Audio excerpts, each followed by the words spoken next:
고맙습니다. 지난주보다는 좀 몇 분 빠지신 것 같습니다. 제가 좀 재미없게 말씀을 드렸지 않았는가 그런 생각이 드네요. 오늘부터는 아마 재밌을 겁니다. 왜냐하면은 그 본문을 좀 중점적으로 보고자 하거든요.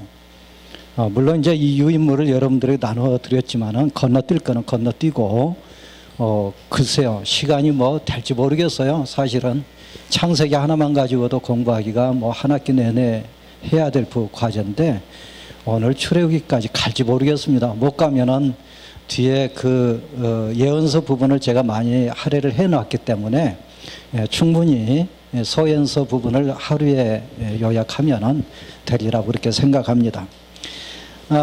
오경의 이름은 5권의 책이다 그래서 오경이라고 하거든요. 왜 5권이라고 하느냐면은 지금 우리 성경에는 창출내민 신으로 이렇게 분류가 되어 있지만은 원래 이게 한 권이라고 본 겁니다. 왜 그러냐면 출애굽기, 레위기, 민수기, 신명기가 처음 시작할 때 어떻게 시작이 되느냐면 그리고 이렇게 시작이 돼요. 원전에는. 그러니까 앞에 내용과 연결된다는 얘기거든요. 사실 또 연결되고 있고요.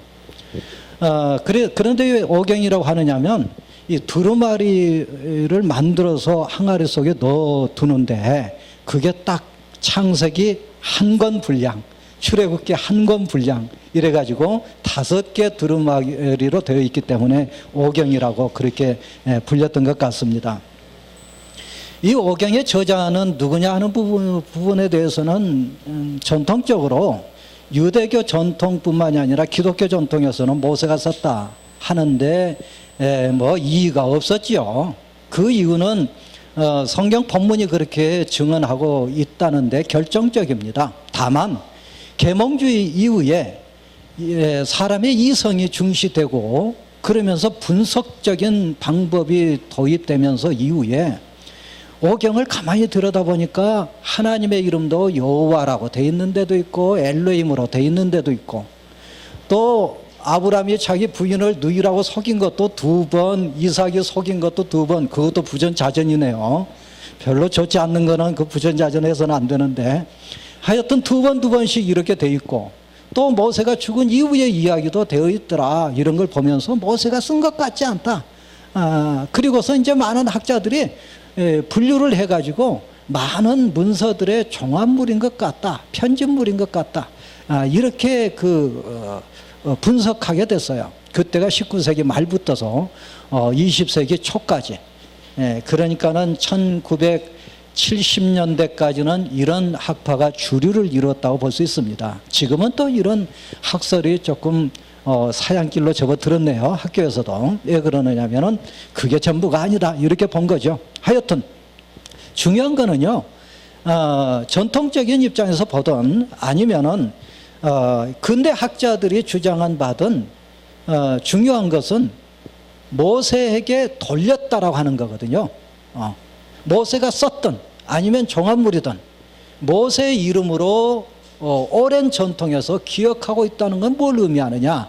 그거는 하나님의 말씀의 권위가 오랜 신앙 공동체 안에서 입증됐고 또는 입증됐을 뿐만이 아니라 하나님의 말씀으로 신앙 공동체가 받았고 그 권위를 모세에게로 저작권을 돌렸다 이렇게 볼 수 있겠습니다. 오늘은 창세기부터서 좀 보려고 하는데요. 여러분이 좀 성경을 좀 이제 찾아보셔야 되겠는데 2장 15절에 보면은 이런 말씀이 있습니다. 자, 우리 같이 한번 읽어보죠. 2장 15절 시작. 여호와 하나님이 그 사람을 이끌어 에덴 동산에 두어 그것을 경작하며 지키게 하시고 성경 제 끄집내지도 않았는데 저 혼자 읽어서 미안합니다. 제가 갈 길이 바빠서 이게 출애굽기까지 가야 되는데 언제 가겠어요. 미안합니다. 여기 보면은 경작하며라고 되어 있죠. 경작하며. 이전의 개역 성경에서는 다스리며 이렇게 되어 있어요. 다스리며. 왜 이게 바뀌어졌을까? 다스리며라고 하는 말은 옳지 않는 표현입니다. 왜냐하면 원전에는 이게 히브리어로 아바드 동사를 쓰고 있는데요. 아바드라고 하는 말은 일하다, 기본적인 의미가 일하다, 섬기다, 그거거든요. 노동하다 그 얘기예요. 그 단어예요. 그래서 직역하자면 노동하며 그 말입니다. 근데 왜 이걸 노동하며라고 번역을 안 했을까요? 그 이유는 노동하는 것을 천난 일로 여겼던 그 구한말의 번역가들이 아마도 노동한다고 하는 것이 이게 참 옳지 않다. 이건 죄의 결과다. 이렇게 생각하고서 다스리며로 바꿨던 것 같아요. 물론 이제 서구에서도 마찬가지입니다. 서구 유럽에서도 노동하는 일은 농노들이 하는 일이고 영주들은 노동하는 사람들이 아니었죠. 그래서 이 단어를 일하며 노동하며 이렇게 번역하기를 싫어했었던 것 같아요. 그래서 다스리며 이렇게 번역한 건데 여기에서 이제 직역을 해가지고 경작하며 이렇게 바꿨던 거죠. 무슨 말씀을 드리려고 하느냐면 최초의 에덴 동산은 무의도시가 하던 것이 아니다. 우리나라에 지금 많은 문제점 가운데 하나가 뭘까요? 그거는 갑자기 부자가 돼가지고 개발 지역에 돈 좀 가지고 있다가 갑자기 부자가 되어가지고 그 자식들이 무의도시 가는 거예요. 매덕가는 그 스포츠카 몰고 다니면서 강남대로에서 뭐 쇼를 했다라고 하는 뉴스 보시지 않았어요? 그게 이제 많은 젊은이들에게 위화감을 주거든요. 나는 죽으라고 알바를 해도 등록금을 못 만들고 학교를 포기해야 되는데 너는 도대체 뭐냐? 이렇게 본 거예요. 우리가 잘못 생각하면 에덴 동산을 무의도시가 하는 것으로 생각하면 곤란합니다. 아담과 하와가 할 일 없이 과일이나 따먹고 그냥 배 긁으면서 잠이나 자고 하는 것이 아니고 노동을 했다는 얘기예요. 그러면은 일이라고 하는 게, 노동이라고 하는 게 죄의 결과라고 하는 것은 무슨 의미일까요? 그거는 3장 이후에 나타나고 있어요. 3장 이후에 나타나고 있는 그 노동에 관한 구절을 보면은 분명히 아무리 땀 흘려 일을 해도 엉겅퀴를 낼 것이요 하는 그런 말씀이 있어요. 그죠? 노동은 죄의 대가가 아니라 죄의 대가라고 하는 것은 뭐냐? 그거는 엉겅퀴를 내는 것이 바로 죄의 대가라는 얘기예요. 아무리 땀을 흘리고 일을 해도 그만한 대가가 오지 않아요. 때로는 로또 복권을 당첨돼가지고 떼부자가 돼도 그게 행복을 주지 않죠? 이게 바로 죄의 대가라는 얘기예요. 그래서 노동이라고 하는 게 죄의 대가가 아니라 노동을 함에도 불구하고 비정규직 때문에 비정규직 이들이 눈물을 뿌리면서 살아가야 되는 현실, 그게 곧바로 아담과 하와의 죄의 결과다 하는 게 본문 성경이 가르쳐준 바라고 볼 수 있습니다. 결코 에덴 동산은 무의도시 가는 것이 아니라 땀 흘려 일한 것이었고 그 일이 행복을 가져다 주는 것이었다. 이렇게 보면 좋을 것 같습니다. 또 한 구절 보고자 하는데요. 앞으로 넘겨서 2장 7절을 한번 보겠습니다. 2장 7절 같이 한번 읽어보죠. 시작. 여호와 하나님의 땅에 흙으로 사람을 지으시고 생기를 그 코에 불어넣으시니 사람의 생명이 되니라. 이 말씀 보면은요, 사람이 흙으로 와서 흙으로 돌아간다, 그런 그 장례식장의 설교 내용이 생각이 나죠. 자, 근데요, 또 우리가 여기와 관련져서 봐야 될 것은 2장 19절이에요. 한번 봅시다. 시작. 여호와 하나님이 흙으로 각종 들짐승과 공중의 새를 지으시고, 여기에서도 흙으로 지었다라는 말이 나와요. 그죠? 그러면 사람을 만드는 그 재료와 짐승을 만드신 그 재료의 차이는 뭐냐 하는 거예요. 흙이라고 되어 있는데 이걸 히브리어로는 어떻게 되어 있느냐면은 아파르 민 아다마 이렇게 되어 있어요. 아파르라고 하는 말은 먼지라는 얘기예요. 먼지로 지으셨다 그 얘기예요. 직역하자면 먼지란 말은 무슨 말일까요? 허무한 거죠. 값이 없죠. 누구든지 싫어하죠. 그래서 자기가 먼지란 것을 깨닫고서 어떻게 합니까? 19층에서 뛰어내리죠. 그만 살자. 더 이상 살아서 뭐하냐. 워싱턴 타임즈인가요? 어디서 그런 말을 했다고 그러잖아요. 한국인들은 지금 집단 신경쇠약증에 걸려 있다. 끄떡하면 자살하고 투쟁적이고 폭력적이고 동의가 돼요. 왜 그럴까요? 열심히 땀 흘려 70년대부터 일해왔는데 허무하다 이거예요. 허무하다. 공부를 열심히 했는데 성적 안 오른다. 허무하다. 아파르로 지어졌기 때문에 허무하다는 걸 느끼죠. 근데 아파르 민 아다마, 민이라고 하는 말은 푸름이라는 말이고 아다마라고 하는 말은 흙이에요. 땅이에요. 흙으로 지으셨다 이거. 그러면 이 흙이라는 말과 뒤에 나와 있는 짐승을 만들 때 흙이라고 하는 단어는 똑같은 단어예요. 여러분, 짐승의 몸의 구조와 사람의 몸의 구조를 가만히 들여다보세요. 유사하죠? 그죠? 눈 있잖아요. 코도 있잖아요. 집에서 애완용으로 기르는 개도 응아하잖아요. 먹잖아요. 마시잖아요. 똑같죠? 이건 어디서 온 거냐면은 바로 아담아에서 지어졌기 때문에 그래요. 사람도 아담하고 바로 짐승도 아담아예요. 짐승이나 사람이나 이게 같은 육체적인 구조를 가지고 있다라고 하는 점에 있어서는 이게 같다. 그렇게 볼 수 있습니다. 여기에서 뭐가 나왔을까? 제가 볼 때에는 진화론이 나온 것 같아요. 진화론이라고 하는 학설이 여기에서 나온 것 같아요. 외형의 구조를 보니까 유사하다 하는 거거든요. 그런데 진화론자들이 보지 못한 게 있어요. 그게 뭐냐면은 여기 7절 말씀 보니까 생기를 그 코에 넣으셨다. 생기. 생기라고 하는 말은 느사마거든요. 느사마인데 누구의 생기냐면은 하나님의 생기예요. 이 생기라고 하는 말은 숨이라는 얘기입니다. 우리가 숨을 들이쉬고 내쉬고 하는 이 숨이에요. 하나님의 숨을 우리에게 불어넣으셨다. 물론 아담의 코에 불어넣으셨다. 그런 말씀이에요. 그러면 우리 속에 누가 와 계신 겁니까? 그렇죠.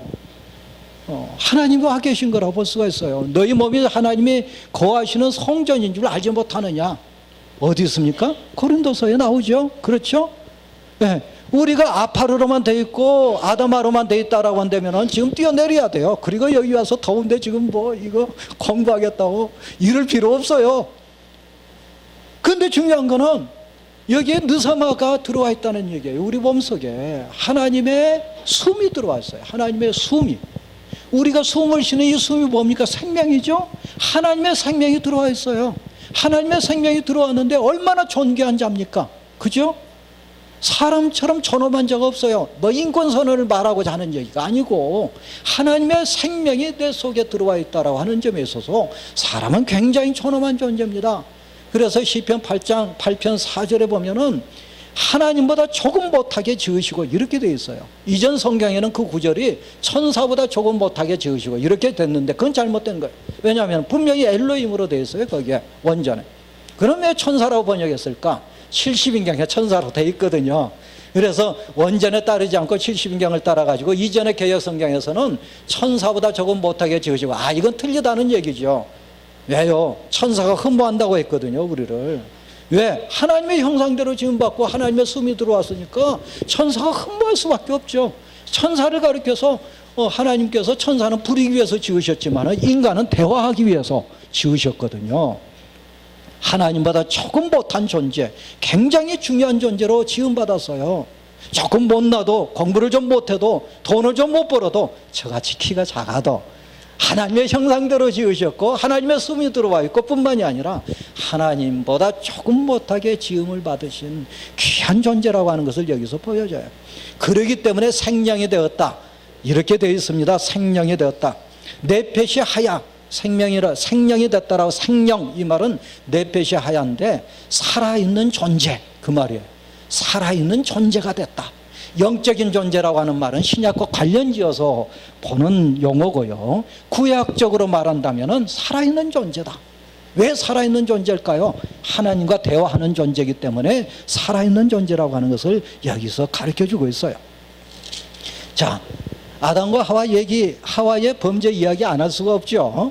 3장 1절에 나온 내용을 보면은 하와가 선악과일을 따먹고 아담에게 줘서 지 혼자 죄를 지은 게 아니고 남편도 죄를 짓게 만들었다 하는 데 있어서 하와가 아주 좀 미안합니다. 좀 몹쓸 아내, 몹쓸 여자라고 그렇게 전통적으로 인식해 왔습니다. 이거는 제가 볼 때 잘못된 해석입니다.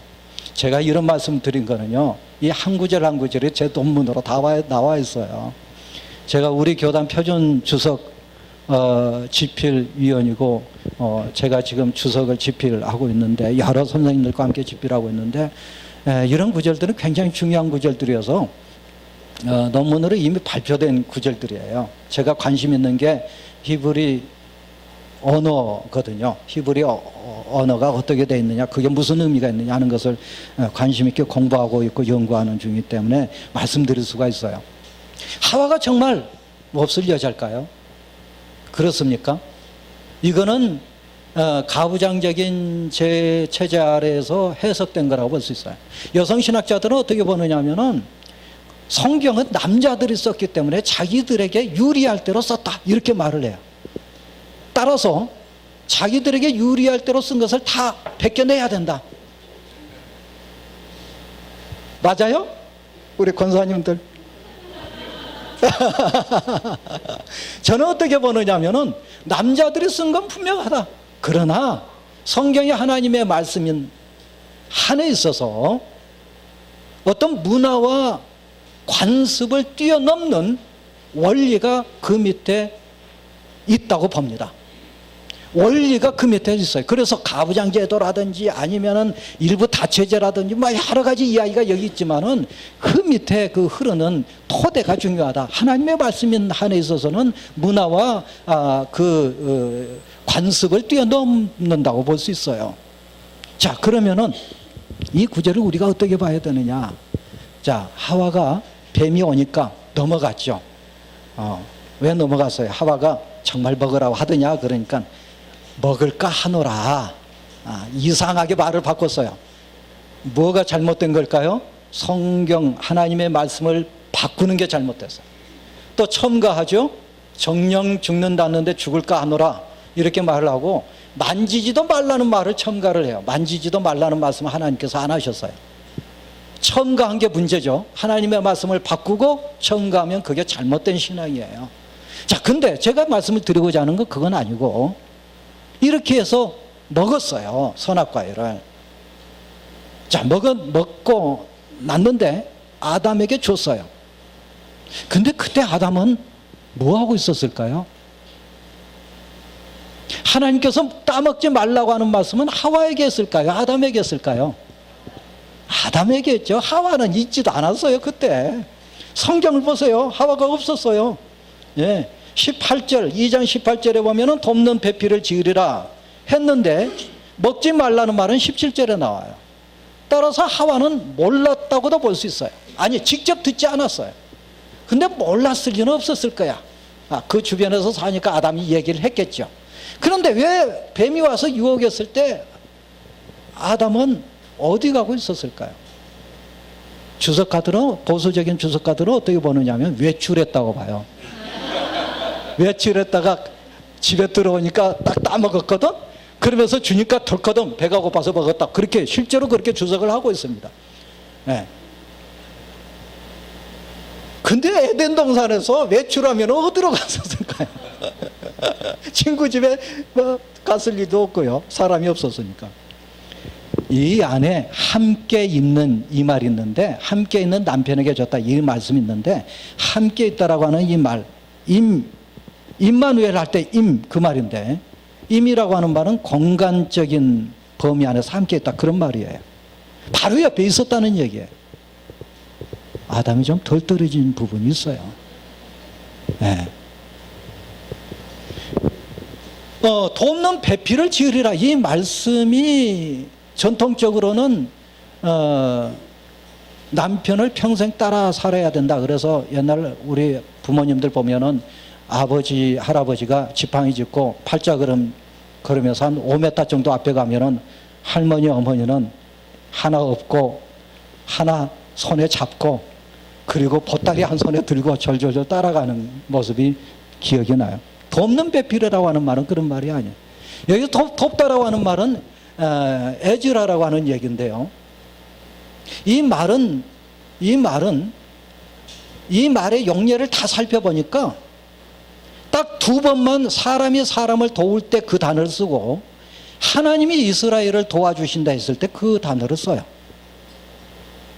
그래서 여성신학자들이 어떻게 말을 하느냐면은 돕는 배필이기 때문에 하나님께서 사람을 돕는 것처럼 여자가 덜 떨어진 남자를 도와주는 것이다. 그래서 여자가 위다 이렇게 얘기를 하거든요. 이해가 돼요? 설득력이 있어요? 예. 근데 문제는 하와가 아담을 돕는다 했을 때는 하나님의 신적 도움이 아니죠. 불완전한 인간의 도움이죠. 인간이 인간을 돕는다 했을 때 용례를 살펴보니까 굉장히 불완전한 도움, 그래서 불편하고 그래서 짜증스러운 도움으로 그렇게 되어 있어요. 인간이 인간을 돕는다라고 하는 것은 불완전해요. 따라서 신적 도움을 아내의 도움에다 견주는 것은 문제가 있다, 그렇게 봅니다. 여기서 이제 여성신학 공부를 하신 분들이 혹 계실지 모르겠는데 미안합니다. 이건 어디까지나 제가 공부를 한 관점에서 말씀을 드리는 거니까. 그러나 과격한 그 여성주의 신학은 잘못된 거라고 봐요. 왜냐하면 그분들이 하는 얘기는 이런 얘기를 해요. 성경은 콘텍스트고 여성들의 삶이 텍스트다, 이렇게 말을 해요. 지나치죠? 받아들일 수가 없어요. 말씀을 바꿀 수가 없다는 말이에요. 하와가 말씀을 바꾸고 첨가했을 때 문제가 생겼잖아요. 그죠? 말씀은 말씀대로 놓아둬야 돼요. 그리고 인간의 모든 삶은 콘텍스트예요. 그죠? 그렇게 봐야 옳은 얘기지 말씀을 바꿀 수는 없어요. 그거는 그리스도교 전통 아래에서 있을 수 없다, 그런 말씀을 드릴 수가 있겠습니다. 드리고 싶은 말씀은 참 많은데 가인과 아벨 이야기 하나 좀 하고 넘어가죠. 중고등부 학생들이 그런 질문을 해요. 가인이 뭘 잘못했길래 하나님께서 제사를 안 받으셨느냐, 그런 질문 한번 생각해 보셨죠? 예. 가인이 왜? 예. 그래서 어떤 목사님들은 가인은 윤리적으로 잘못된 제사를 드렸고 죄를 짓고 와서 제사를 지냈고 뭐 이런 식. 아벨은 착하게 제사를 지냈다. 또 가인은 곡물의 제사를 지냈고 아벨은 피의 제사를 지냈다. 근데 레위기서에 보면은 곡물의 제사도 하나님께서 받으셨거든요. 가난한 자는 곡물을 바치라 했어요. 그러니까 그것도 사실은 옳지 않아요. 히브리서에 따르면은 믿음으로 바치고 믿음으로 바치지 않았다, 그렇게 정리를 하고 있습니다. 먹임없이 틀린 말이죠. 그러나 구약만 놓고 본다면 그 결과를 가지고 볼 수가 있어요. 세상에 하나님께서 제사를 받지 않으신다고 동생을 돌로 때려 죽일 것 같으면 그 인간이 무슨 인간입니까? 그게 제사를 지낼 때 올바로 지냈겠어요? 그죠? 결과론적으로 보면 가인이 사실 문제가 많아서. 중요한 거는요, 가인이 이제 유리방황하게 될 때에 두려워하니까 하나님께서 표를 주셔서 해치지 못하게 하셨다, 그런 말씀이 있죠. 아담과 하와가 이제 쫓겨났을 때 하나님께서 치마를 만들어 주셨잖아요. 하나님께서 치마를 만드셨어요. 그거는 정말 영원 무궁토록 다르지도 않고 헤어지지도 않을 그런 옷 같은데 그걸 만들어 주셨어요. 뭘 의미할까요? 인간은 끊임없이 죄를 짓고 하나님은 끊임없이 은혜를 베푸신다는 말씀으로 이해할 수 있습니다. 아담과 하와가 쫓겨납니다. 그럼에도 불구하고 하나님은 치마를 만들어 주셔서 부끄러운 것을 가리게 만들어 주셔요. 가인이 아벨을 죽였지만은 가인에게 표를 주셔서 아무도 가인을 해치지 못하게 하셨어요. 그 이후로 많은 죄를 짓죠. 죄가 땅에 관영하게 돼요. 그래서 홍수를 내리셔요. 하지만은 하나님께서 노아와 언약을 세우시고 다시는 물로 비록 홍수로 세상을 멸망하지 않으시겠다라고 약속을 하십니다. 하나님은 그렇게 계속해서 은혜를 베푸시는데 바벨탑 사건에서 결정적이죠. 하나님과 같이 되겠다고서 탑을 쌓잖아요.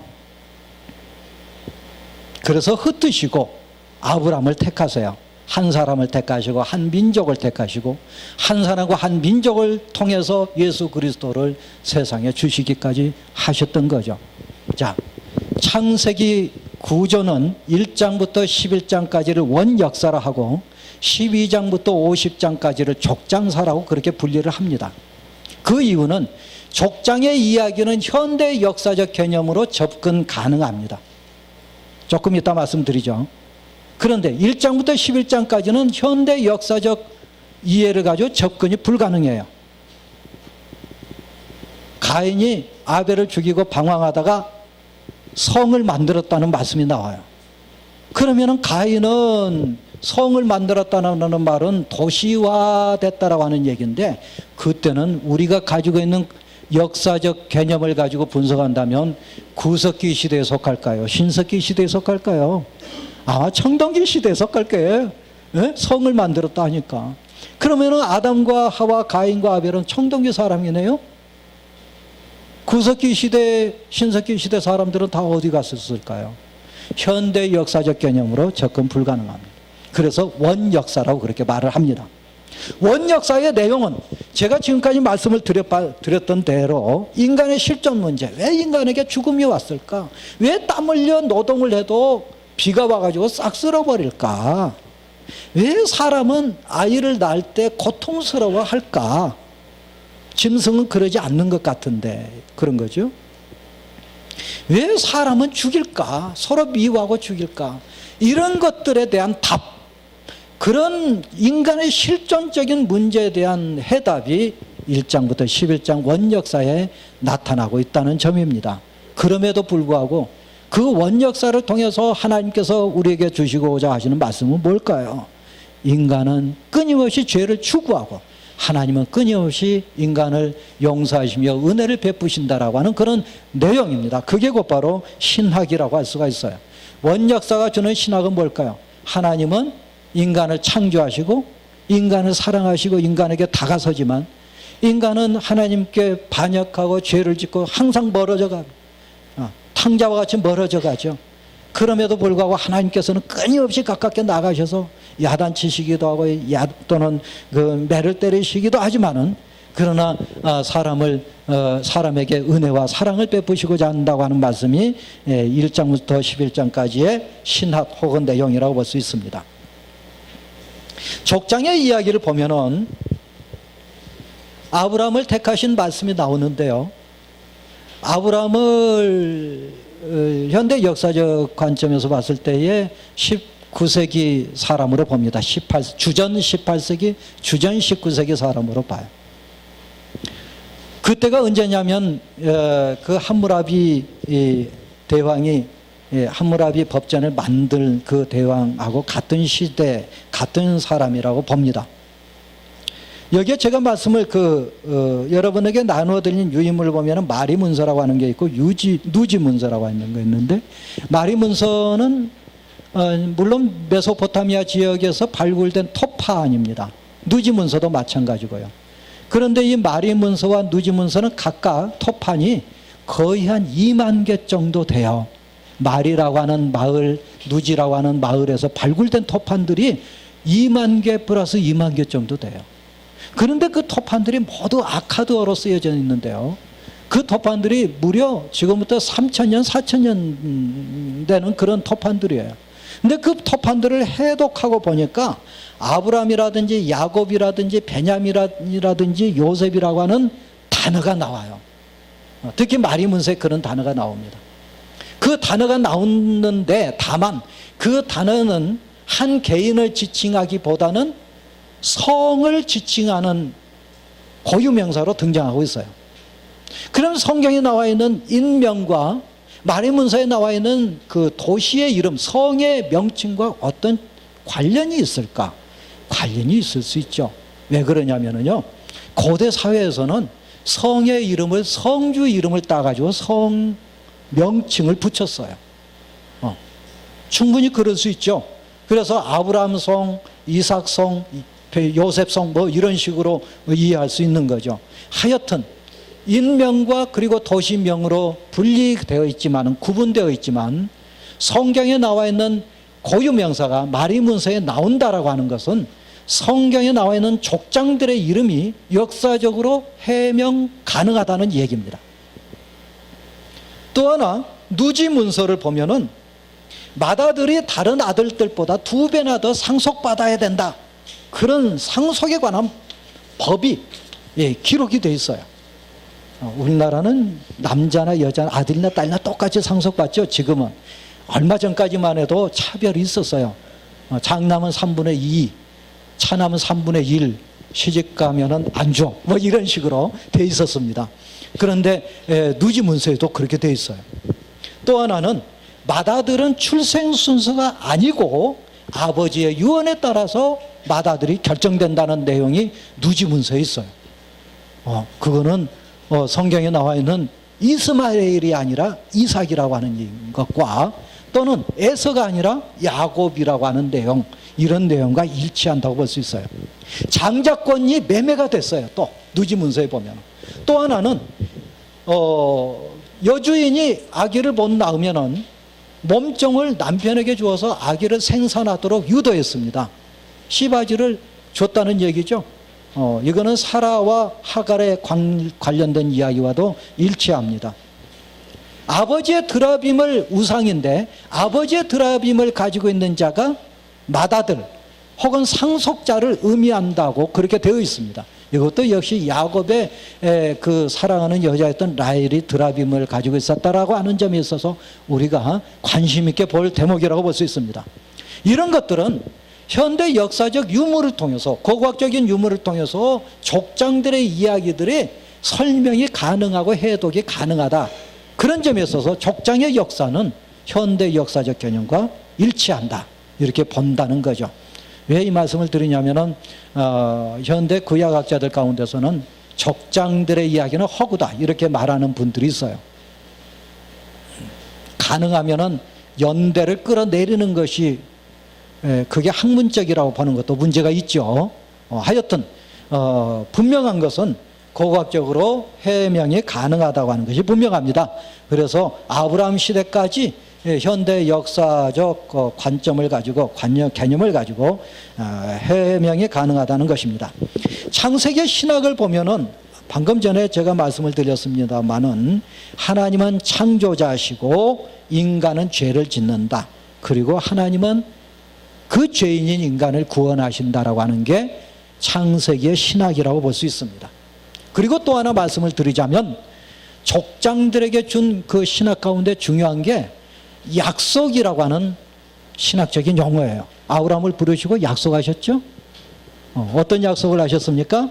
하늘의 별과 같이 땅의 모래와 같이 자손이 많게 해주겠다, 그런 약속을 하셨죠. 근데 실은 자기 부인이 불임 여자였어요. 지난 시간에 우리 아버지 살아계시면 100살이라고 하니까 놀라셨죠. 우리 큰형님하고 나하고 20살 차이가 나거든요. 큰형님이 벌써 70 넘으시고 80이 다 되시니까 내가 50 몇 살 되거든요.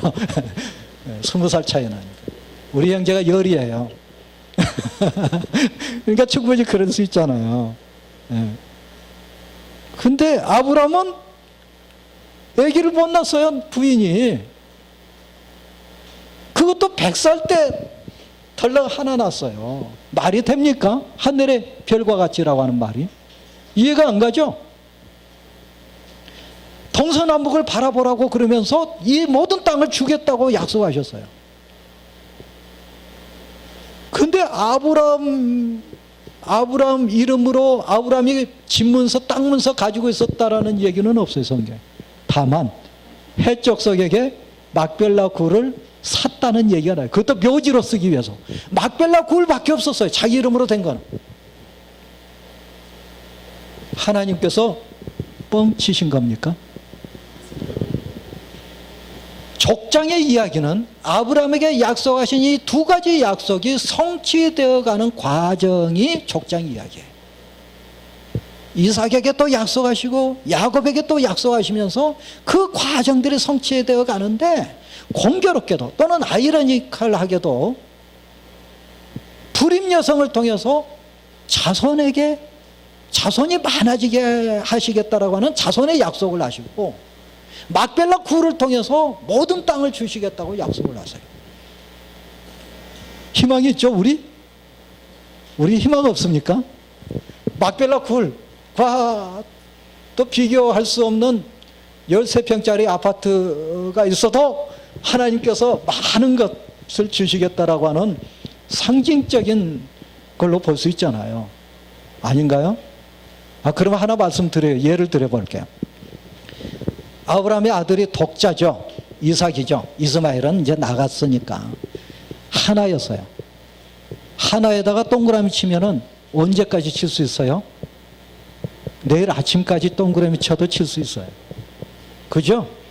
그러면은 하늘의 별과 같이 땅의 모래와 같이 가능하죠. 안 가능합니까? 불가능해요? 중요한 거는 일이 있느냐 없느냐예요. 일이 있으면 얼마든지 가능해요. 일만 있으면 되는 거예요. 이삭 하나만 있으면 얼마든지 가능해요. 그런데 우리는 불평하죠. 왜 하나밖에 주시지 않았느냐고. 김 목사처럼 열이면 좋은데 형제가 하나밖에 안 주시고서 하늘의 별과 같이 말도 안 돼. 하나님, 이런 생각 안 해보셨어요? 네? 중요한 건 하나예요. 하나 있으면 날이 새고 또 날이 새도 동그라미를 칠 수 있어요. 얼마든지 칠 수 있어요. 얼마든지 주실 수 있어요. 우리가 가진 게 별거 아닌 거라고 생각하시면 안 돼요. 왜냐하면 하나님께서는 그걸 통해서 역사하시거든요. 그게 이제 출애굽기로 넘어가면서 정말로 엄청나게 많은 인구가 출애굽을 하게 되고, 그야말로 하나님께서 약속하셨던 그 땅을 차지하게 되는 역사가 일어나잖아요. 우리 공부 시간이죠. 그래서 아멘들을 안 하신 것 같습니다. 하여튼 족장의 역사는 약속이라고 하는 주제를 성취해 가시는, 누가? 하나님께서 성취해 가시는 과정이 족장의 역사다 하는 것을 볼 수 있습니다. 근데 그 성취가 신랄 같은 희망을 통해서 성취가 되어 가는데, 끊임없이 인간은 그것을 방해를 해요. 그래서 아브라함이 자기 부인 사라를 바로에게 넘겨주잖아요. 네? 만일에 바로가 취했다라고 한다면 하나님의 약속은 단절되죠. 끝장나는 거죠. 끝나는 거예요. 그대로 끝나버리는 거예요. 그런데 하나님께서 간섭하셔서 못하게 하시잖아요. 관계를 못 갖게 하시잖아요. 네. 이삭도 그 짓을 하잖아요. 인간은 끊임없이 하나님의 약속을 방해를 해요. 왜 그럴까요? 참 못났어요, 인간이. 네. 참 정말 못났어요. 그걸 보여주는 게 족장의 역사입니다. 인간은 그렇게도 못났는데 하나님은 그럼에도 불구하고 그 끈을 놓지 아니하시고 약속을 성취해 가시는 하나님이시다, 그런 얘기예요. 출애굽기로 넘어가서 한번 보겠습니다. 혹시 여러분들이 성경을 공부하시는 가운데 의문난 거 질문하실 거 있으시면 해주셔도 좋지만, 시간이 안 되면 나 목사님에게 메모를 해서 주세요. 그럼 나 목사님 저에게 좀 주시면 제가 뭐 다른 방법으로 여기 와서 말씀을 드리든지 아니면 개인적으로 나 목사님을 통해서 답을 드리든지 그렇게 하겠습니다. 여러분들이 충분히 다 아시는 거지만 더 이제 공부하시다가 의문난 게 충분히 있을 거라는 생각이 들어서 말씀을 드립니다. 자, 출애굽기 구조를 보면은 출애굽 사건이 18장까지 나오고요. 1장부터 18장까지 출애굽 사건, 출애굽의 과정이 나오고 19장부터 시내산 이야기가 나와요. 시내산에서 계명을 받고, 그리고 시내산 율법을 받고 난 다음에 그 이후에는 정말로 읽기가 지루한 내용이 뒤에 나오죠. 그 어떤 내용입니까? 성막을 짓는 이야기예요. 왜 이런 게 들어가가지고 읽기가 사납게 만들었는지 모르겠어요. 그렇게 질문할지 모르겠어요. 그에 대한 답을 제가 드릴게요.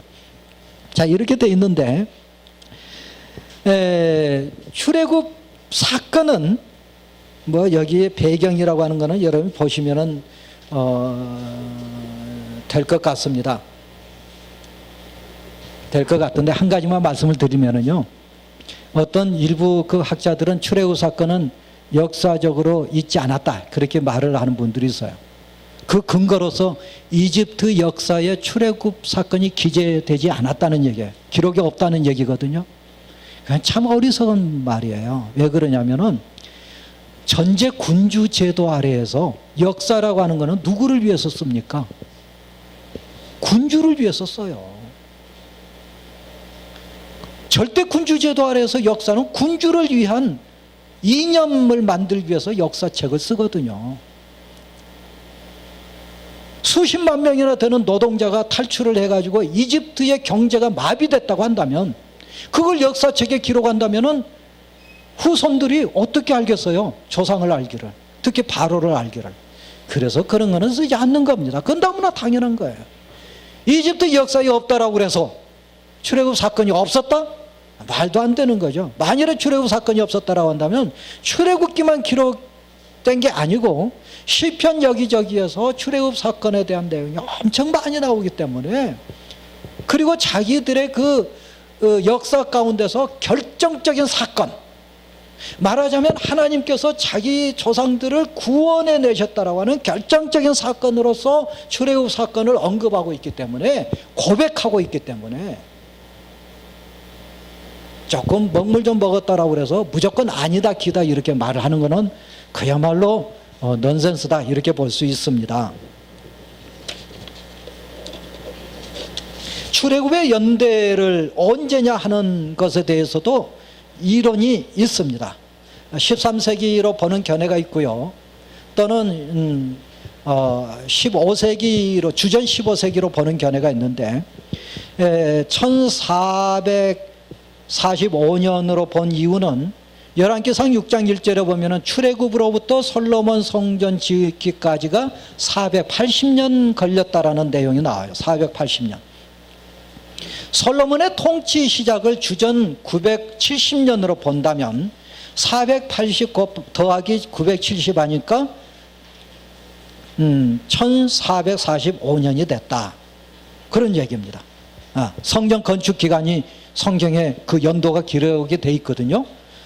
거기 보면은 그렇게 이제 숫자를 계산해 보니까 1445년이다 하는 거고, 13세기로 보는 견해는 왜 그러느냐면 1220년대로 보는데 주전, 그 이유는 메르네타 석비라고 하는 게 발굴이 됐는데, 이 석비가 그 이집트의 바로의 이름이 메르네타인데, 그 석비에 뭐라고 기록이 되어 있느냐면은 이스라엘이라고 하는 단어가 나와요. 나오면서 지중해 연안에 있는 해양 민족들을 이집트 군대가 징벌했다, 그런 내용이 기록이 되어 있거든요. 그러면은 최소한 이스라엘이라고 하는 이 말은 메르네타 석비가 세워지기 이후의 사건으로, 직전의 사건으로 볼 수밖에 없다, 이렇게 본다는 거죠. 하여튼 여러 가지 학자들의 연구물들이 있는데 13세기로 보는 견해와 15세기로 보는 견해가 있다. 15세기로 보는 견해는 철저하게 성경의 숫자를 합산하는 거고, 13세기로 본 견해는 고고학적인 그 근거들을 제시하면서 보는 견해다. 그런 것만 이제 아시면 될 거라고 되겠습니다. 아마르나 서신이라고 하는 말이 나오는데, 이거는 뭐냐면 그 팔레스틴에, 특히 예루살렘의 왕이 이집트 바로에게 원군을 요청하는 외교 문서입니다. 이게 아마르나 서신이라고 하는 게. 아마르나라고 하는 말은 이집트의 우리나라는 어떻게 셉니까? 1공화국, 2공화국 그렇게 세잖아요. 이집트 군왕제도 역사를 보면서 아마르나 시대라고 하는 시대를 한정을 해놓는 적이 있어요. 근데 그 아마르나 시대 때에 발굴된 편지다 해서 아마르나 서신 그러는데, 예루살렘에 어떤 왕이 원군 500명만 보내달라. 왜 그러냐면은 핫비루라고 하는 이 못된 인간들이 와가지고 이 가나안 땅을 지금 점령하고 있다, 그런 내용이 나와요. 그래서 핫비루가 히브리라고 하는 말과 일치한다고 학자들이 보고 있는데, 그렇다고 하면은 지금 가나안 점령을 하고 있는 이스라엘 백성들이 가나안 점령을 하고 있는 그 와중에 이집트 왕에게 원군을 요청한다고 하는 그런 편지, 외교 문서가 아마르나 서신이라는 거죠. 이건 뭘 얘기하려고 제가 말씀을 드리냐면은 출애굽 사건은 고고학적인 유물을 통해서도 증명 가능하다. 성경을 통해서만이 아니고 고고학적인 이런 발굴물을 통해서 출애굽 사건, 가나안 정복 사건이 가능하다, 입증이 가능하다, 그런 얘기입니다. 자, 그러면은 출애굽 사건의 내용은 뭘까요? 보시면은 아시겠는데, 출애굽의 근본적인 출발은 부르짖음에 있습니다. 출애굽기 2장 23절부터 25절까지 보면은 요셉을 알지 못하는 왕이, 요셉을 아는 왕이 죽게 되자, 그러자 이스라엘 백성들이 하나님을 향하여 부르짖었다, 그런 말씀이 나와요. 여러 해 후에 애굽 왕은 죽었고 이스라엘 자손은 고돈 노동으로 말미암아 탄식하며 부르짖으니, 그 고된 노동으로 말미암아 부르짖는 소리가 하나님께 상달된지라. 또 3장 7절에도 부르짖다라고 하는 말이 나와요. 이스라엘 백성이 끊임없이 부르짖으니까 하나님께서 들으시고 권념하셨다, 상달하셨다, 상달되었다, 그런 겁니다. 그럼 출애굽의 목적은 뭘까요? 그들이 나를 섬길 것이다, 이런 말씀을 하거든요. 자, 여기서 섬기다라고 하는 말은 아까 제가 말씀드렸던 아바드 동사, 일하다, 그 말인데, 예배하다라는 말로도 가능해요. 번역이 돼요. 섬기다, 일하다, 섬기다.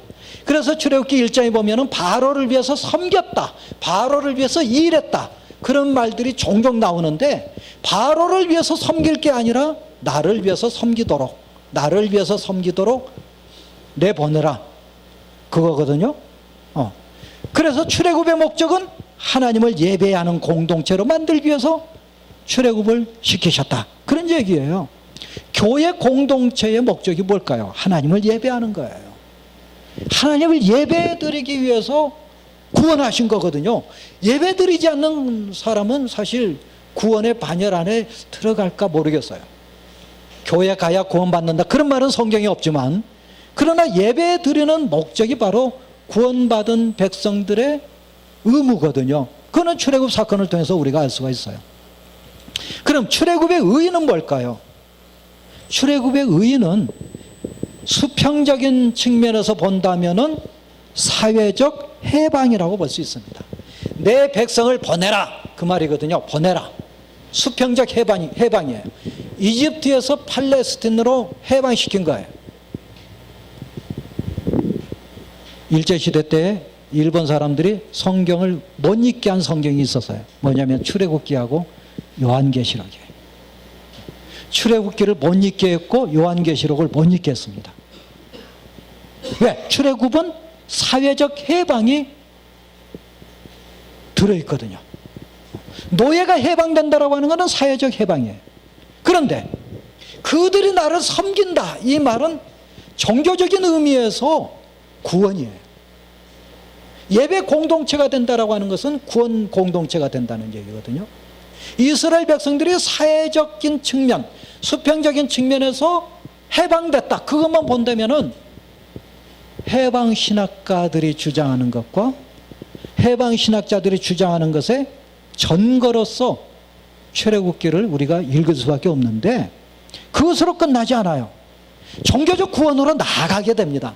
종교적 구원으로 나아가게 되는데 수직적인 차원에서 하나님을 예배하도록 하기 위해서 구원하셨다는 얘기예요. 따라서 출애굽 사건은 단순히 민중신학이나 해방신학자들이 말을 하기 위한 증거로서 성경이 아니다, 그런 사건이 아니고, 궁극적으로는 하나님을 예배하기 위해서, 예배하도록 하기 위해서 수직적인 차원의 구원이라고 하는 대로 나가야 된다는 것을 보여주죠. 시간이 좀 갔는데 5분만 조금 더 말씀을 드리도록 하겠습니다. 출애굽기 신학이라고 하는 것은 뭘까요? 개약법을 한번 보겠는데, 여러분이 성경을 한번 찾아보세요. 집에 가서 보세요. 19장 1절부터 6절까지 보면은 내가 이스라엘 백성들과 계약을 맺겠다, 그런 내용이 나와요. 나오고 24장 1절부터 11절까지 보면은 또 계약을 맺는 장면이 나와요. 그런데 그 사이에 20장에 십계명이 나오고 21장부터 23장까지 뭐가 나오느냐면 법전이 나와요. 십계명의 법은 단언적으로 되어 있어요. 정언적으로 되어 있어요. 하라, 하지 마라, 그렇게 되어 있어요. 21장부터 23장의 법은 단언적이거나 정언적이거나 필연적으로 되어 있지 않고 판례법으로 되어 있어요. 판례법. 판례법이라고 하는 것은 가정법이 그 안에 들어 있습니다. 영어 보면은 가정문이 있죠. if 가정문이라고 하죠. if 가정법. 그 다음에 귀결절이 뒤에 나오죠. 네. 이 법전이 그렇게 되어 있어요. 만일 지나가다가 소에게 바쳤다 하자, 그러면 그 소의 주인은 몇 배로 갚아줄 것이요. 그렇게 돼 있어요. 가정법으로 돼 있어요. 가정법으로 돼 있는 이 법은 소위 말을 해서 세속법이라고 그렇게 말을 합니다. 세상적인 법이다. 그렇게 생각할 수도 있는데 뭐 괜찮아요. 사람이 살아가다가 겪게 된 많은 일들, 부딪히는 일들, 노예법 또는 뭐 상법, 형법, 민법 이런 내용들이 이 판례법으로 되어 있어요. 그게 21장부터 23장까지입니다. 20장은 십계명 법인데 이거는 정언법으로 되어 있어요. 고대 근동의 함무라비 법전은 주전 2000년대 법이거든요. 그 이전에 에시눈나 법이라든지 많은 법이 또 있었어요. 수메르 시대 때도. 그런데 이 법들은 정언적인 법으로 나와 있지 않습니다. 고대 근동의 법들은 모두가 판례법으로 되어 있어요. 십계명의 법의 독특성을 제가 말씀드리려고 하는 겁니다. 십계명과 같은 법은 어느 고전 법률에도 없어요. 어떤 법에도 없어요. 네. 첫 번째 십계명이 뭘까요? 10개 가운데 첫 번째 계명. 나 외에는 다른 신을 섬기고. 그런 말은 없어요. 없습니다. 또는 부모를 공경하라 하는 것도 정언적으로 안 돼 있어요. 판례법으로 돼 있어요. 그런데요. 매우 독특한 겁니다. 십계명의 법은. 중요한 거는요. 19장에 하나님과 이스라엘이 계약을 체결하고 24장에서 계약이 체결하는 장면이 또 나오는데 그 안에 십계명과 계약 법전이 들어있다는 얘기예요. 이 법을 지켜야 된다는 거죠. 누구는 최소한 계약 백성은 최소한 이 법을 지켜야 된다 하는 거예요. 그렇다라고 해서 못 지키면 계약이 취소된다? 그는 예언자들이 끊임없이 하는 얘기지만은 이미 출애굽 사건은 완료됐어요. 완료되고 시내산에서 하나님의 백성으로 선포가 됐어요. 따라서 십계명과 계약법전 20장부터 23장까지 나와 있는 법은 그 법을 지켜야 하나님의 백성이 된다는 게 아니라 이미 하나님의 백성이 된 이스라엘 백성들에게 최소한 이 법을 지켜야 된다라고 하는 도리로 주신 것이다 하는 얘기예요. 부모에게 효도해야 자식입니까? 그러면 자식 된 사람 별로 없어요. 효도는 자식이 해야 될 의무죠. 전제 조건이 아니에요. 야단마저도 자식이 이쁘잖아요. 네? 이미 하나님의 백성이 됐어요. 출애굽됐고 그리고 출애굽됐고 계약이 체결됐어요. 그리고 난 다음에 율법을 주셨어요. 우리가 알고 있는 율법이 아니라는 얘기예요. 은혜로 법을 주셨어요. 은혜로 법을 주셨고 그 은혜로 주신 법, 그 법을 마땅히 지켜야죠. 자식이면 마땅히 효도를 해야죠. 그렇다라고 해서 효도하지 않았다라고 해서 호적에서 파버리는 예는 없잖아요. 그걸 성경이 가르쳐주고 있다 한다는 얘기입니다. 기도하겠습니다. 은혜로우시고 자비로우신 아버지 하나님, 많은 말씀을 드렸습니다. 주님의 사랑하는 백성들 유익한 시간이 되게 하시고 도움이 되게 해주신 줄로 믿습니다. 말씀에 대한 열정, 하나님의 말씀에 대한 뜨거운 사랑 식지 않게 하여 주옵소서. 예수님의 이름으로 기도하옵나이다. 아멘.